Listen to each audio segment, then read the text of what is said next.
Alright, so in this video we have a Gameboy Colour that was sent in for repair. The issue it's having is that it has a non-responsive start button.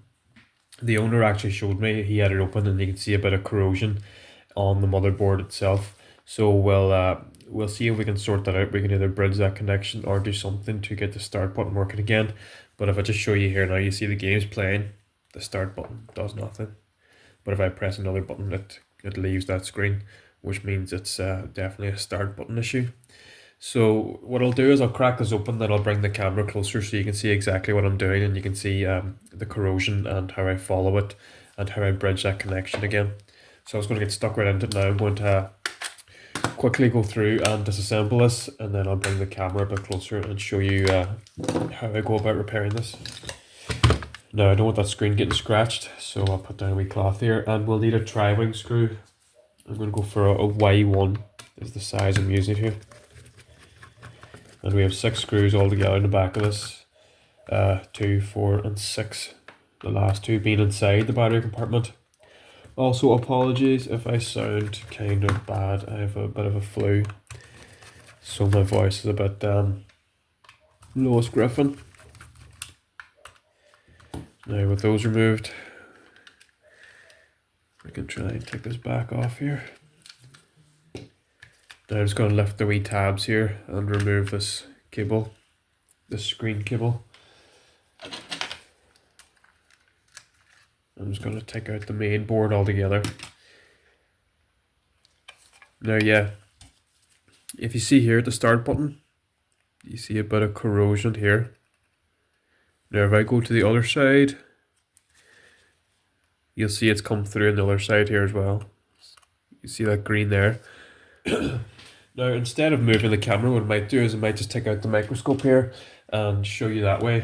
That might be the best way to get a good view of it. So this is our start button. Obviously this is upside down, but if we follow up to the corrosion, you can see it comes from this pad.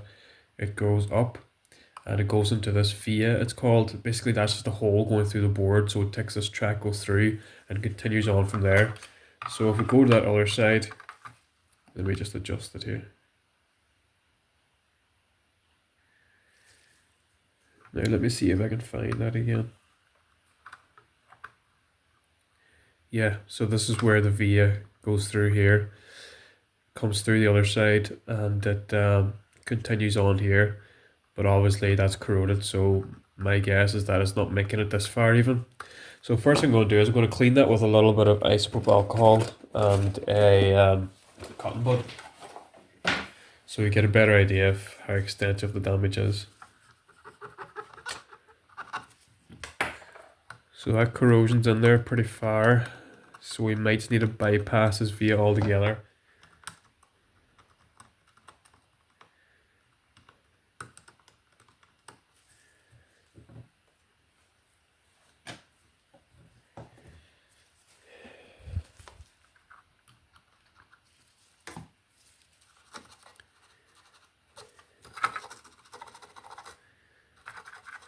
Now we'll go back to the front and we'll do the same with that one. Let me just readjust the focus here again.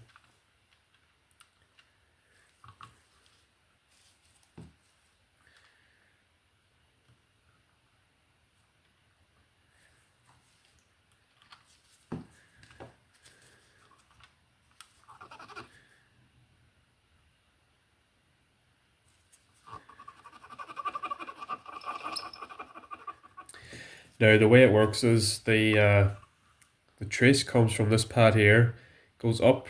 This is like a wee test point, so it goes through that into this via.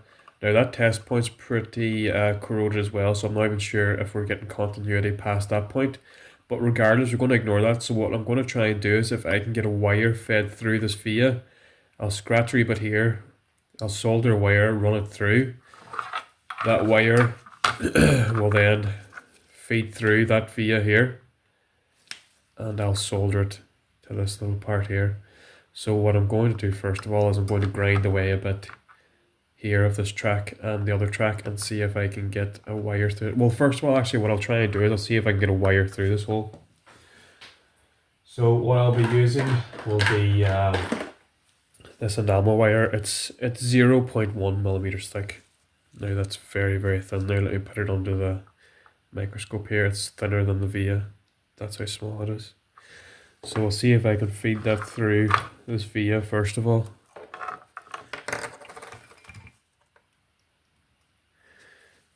There we go. Now you can see that's through it there now. So that's not so bad. At least we know we can get the wire through. So I'm going to grind away a little bit of this to expose the copper trace that we need to attach it to. So essentially we'll be bypassing that via altogether and that test pad. So let me just get my wee grinding tool here. Now this is the smallest bit I have for this. So let's compare it to the size. Yeah, that should be good there. So we need to, excuse me, we need to grind away a bit of this here and expose that copper trace.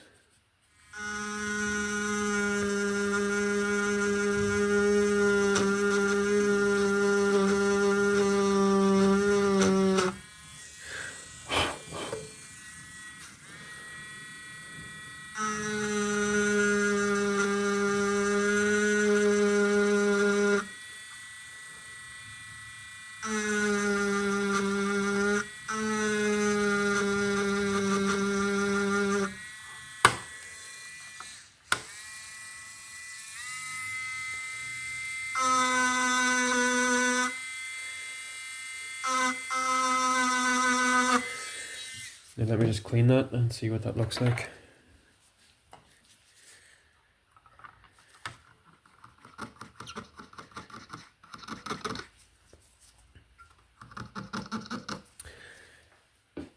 That might be enough for that side. Let me just remove a bit of this.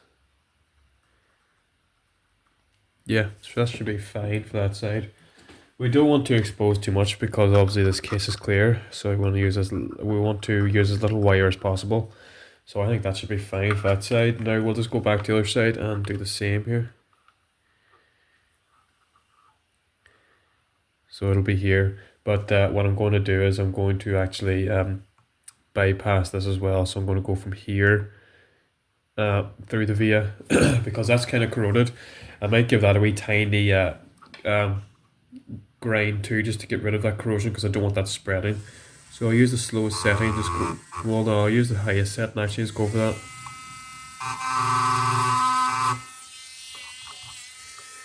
Yeah, see there's not really, that's pretty eaten away there.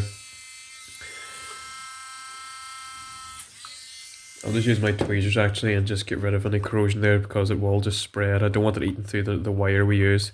Like see, even that conformal coating there has been eaten through.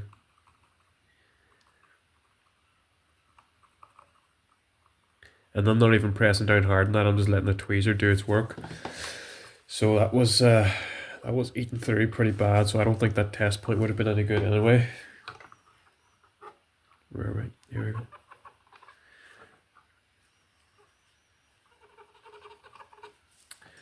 Okay, so now I'm just going to grind away some of the trace down here below that.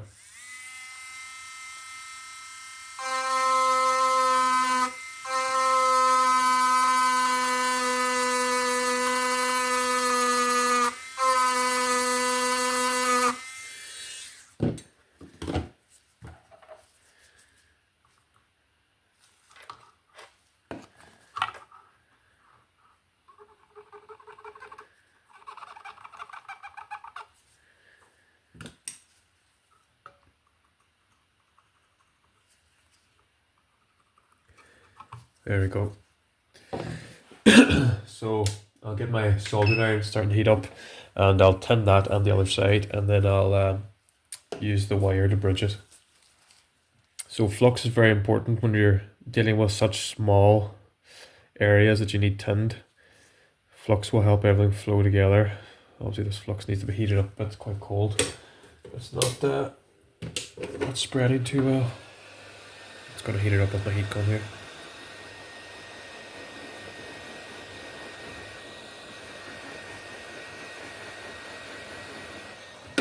Okay, so we'll try that again. There we go. Now I keep my soldering station set to about 399 degrees for everything. What I'm using here is I'm using this kind of bent bent tip, conical. I'm not too sure, but the bent kind of cone shape. I don't often use here except for little small projects like this here. People seem to have a habit of using these for all projects. Only use these for small projects. If you want to do proper soldering, like more soldering, use a bigger tip. People seem to be very against using bigger tips, but it's the way to go really. So I'm going to use my soldering iron here. Now I have two different, or my solder, sorry, I have two different solders here. I have one that's 1mm, and I have this one here that's 0.3mm. This is the one I'll be using here because it's such a small area. So I'll just bring that down there. Let me just tin my solder tip first. There we go.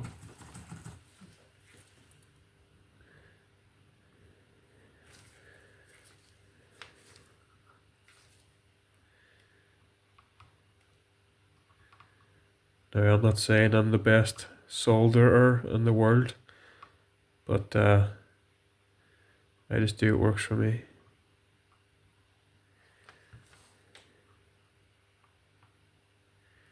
So that's that tin there now. Let me just remove that rogue solder ball with my bent tweezers. Now I'm just going to clean that. I like to clean as I go along, so I'm just going to clean that bit of flux there. I don't want it getting all over my wee stand here and making everything messy.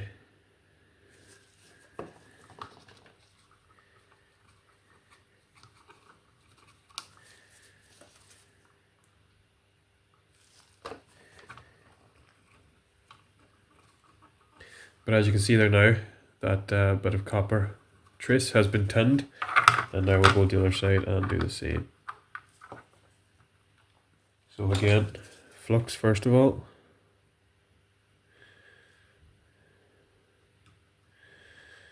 That cooled down very quickly. Oops, it is it. There we go.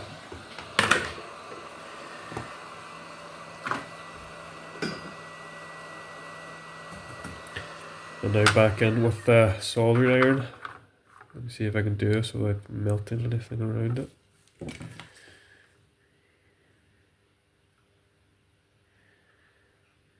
Let me just move that down a bit.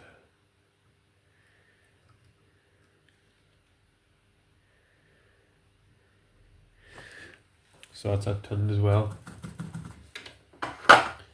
Now again, I'm going to clean that off.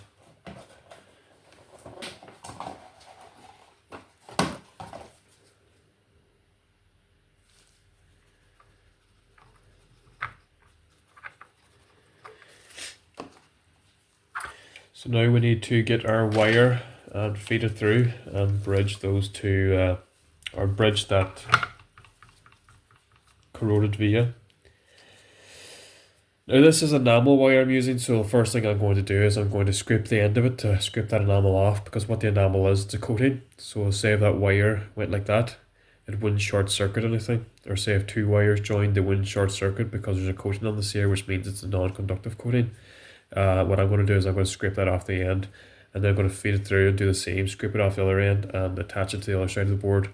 Or I might just use a soldering iron and burn the enamel off it. But the point is we need to get that enamel off it.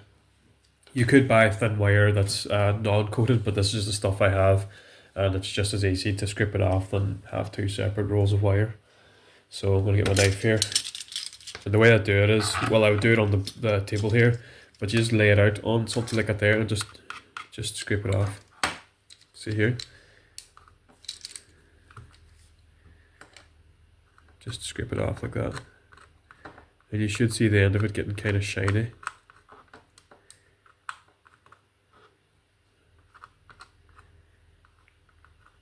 But that's all it is, just getting rid of that coating.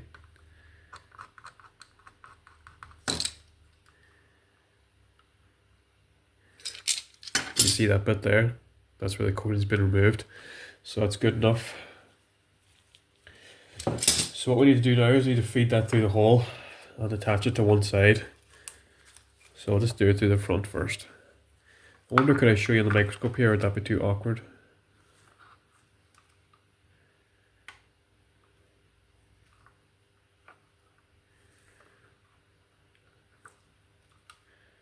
So we need to feed it through this via here.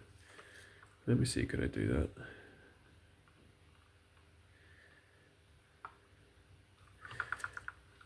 Bit of gunk in there, let me just try and clear that out.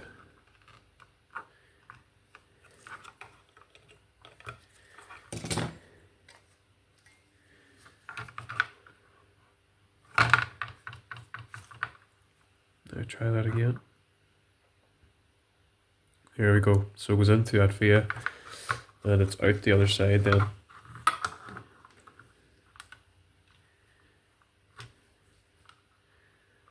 So out that via there. So we need to solder this into place. So pull that back a bit. There, that should do there. Let me see if I can do this now. Probably could do with more flux here actually, just in case.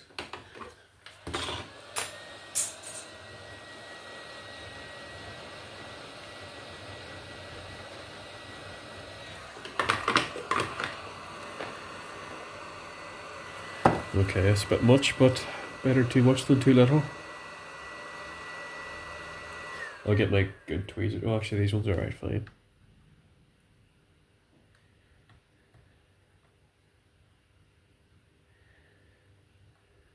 These tweezers are so banged up. Yeah, I'm going to get my good tweezers here, 1 second. Well, I say good tweezers, they're probably all bad at this stage, they're so overused. But these are the best ones I have here. So let me try that again.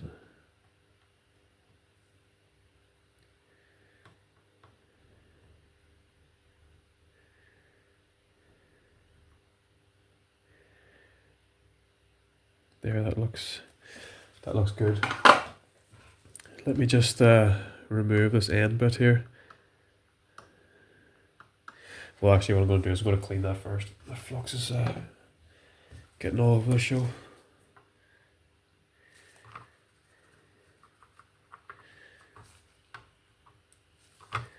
And by doing that, we've actually removed that bit of wire in the way, so there, that looks good there. Not too big an area as well, so hopefully it won't ruin the aesthetic through the clear case. But now we'll go and do the other side here now.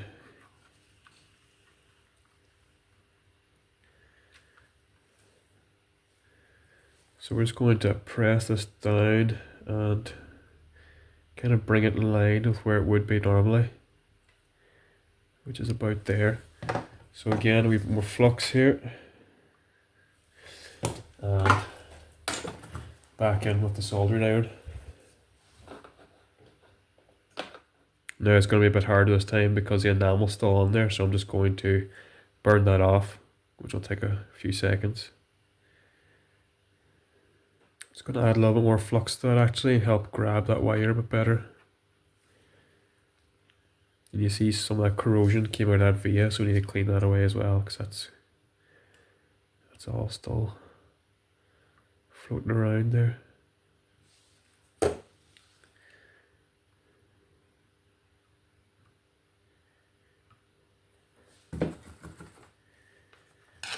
Now let's see if we can get this done now.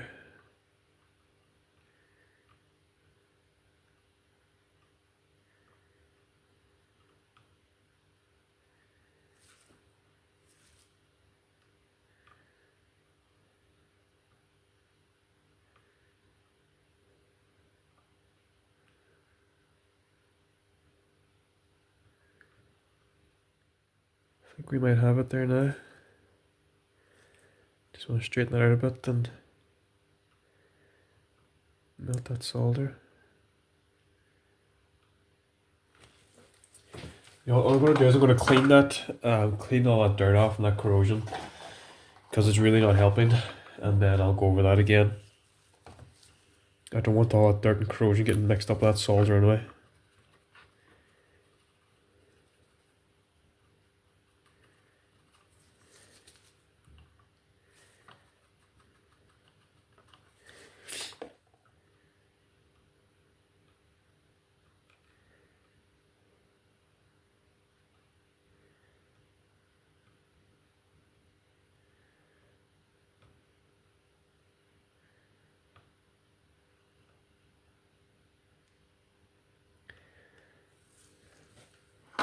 Let me see if that's a strong enough joint.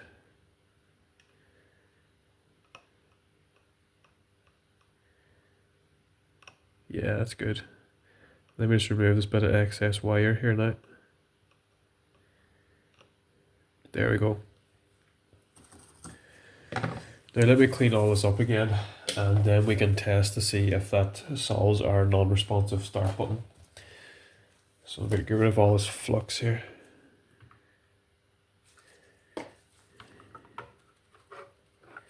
Then I'll just go over this other side as well.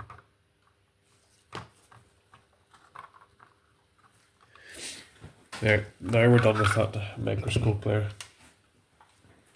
Let me just show you what it looks like now. Let's give it a wee wipe first here actually. I'll just give the whole thing a bit of a clean actually, this whole area.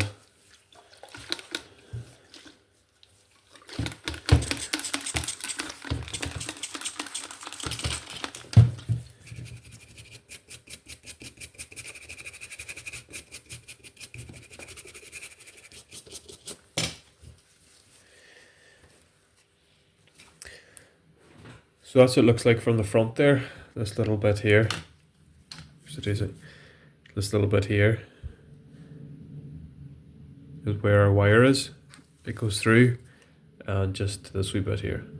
So nothing too noticeable. So we'll start putting this back together now, and we can test that start button. So we'll just attach the screen here and the front part of the shell. Now I think this one actually might be missing some screws.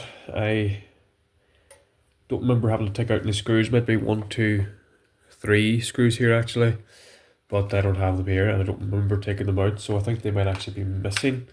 But anyway, we'll put on the back cover and get these outside screws in.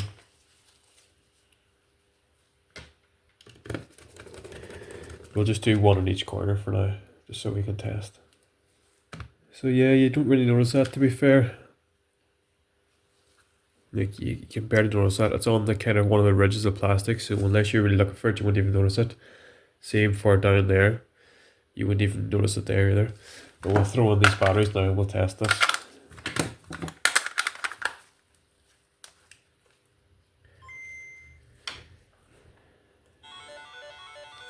So moment of truth. Yep, there we go. Start button's working fine there now. You can see. It was just that one corroded trace was the problem, and that's it sorted now. We bypassed the bad corroded via and that corroded test pad. So I'll just go through and make sure all these other buttons are working too. So it's A working anyway, B's working, right and left. I can't test up and down this game because there's no up and down options in it. But what I might do is actually I'll hold up here. You can see the color palette changes. So up and down definitely works.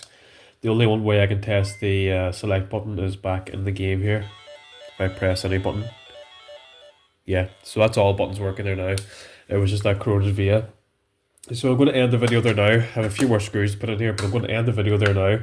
Hopefully you learned something from that. And the wee grinding tool I used, actually I'll just show you. It was just this wee cheap thing here. I think I got it from AliExpress or Temu. It's great for these wee things, for wee micro kind of grinding, but that's it there. I got it for like 15 € or something. So the tools you need aren't even that expensive either.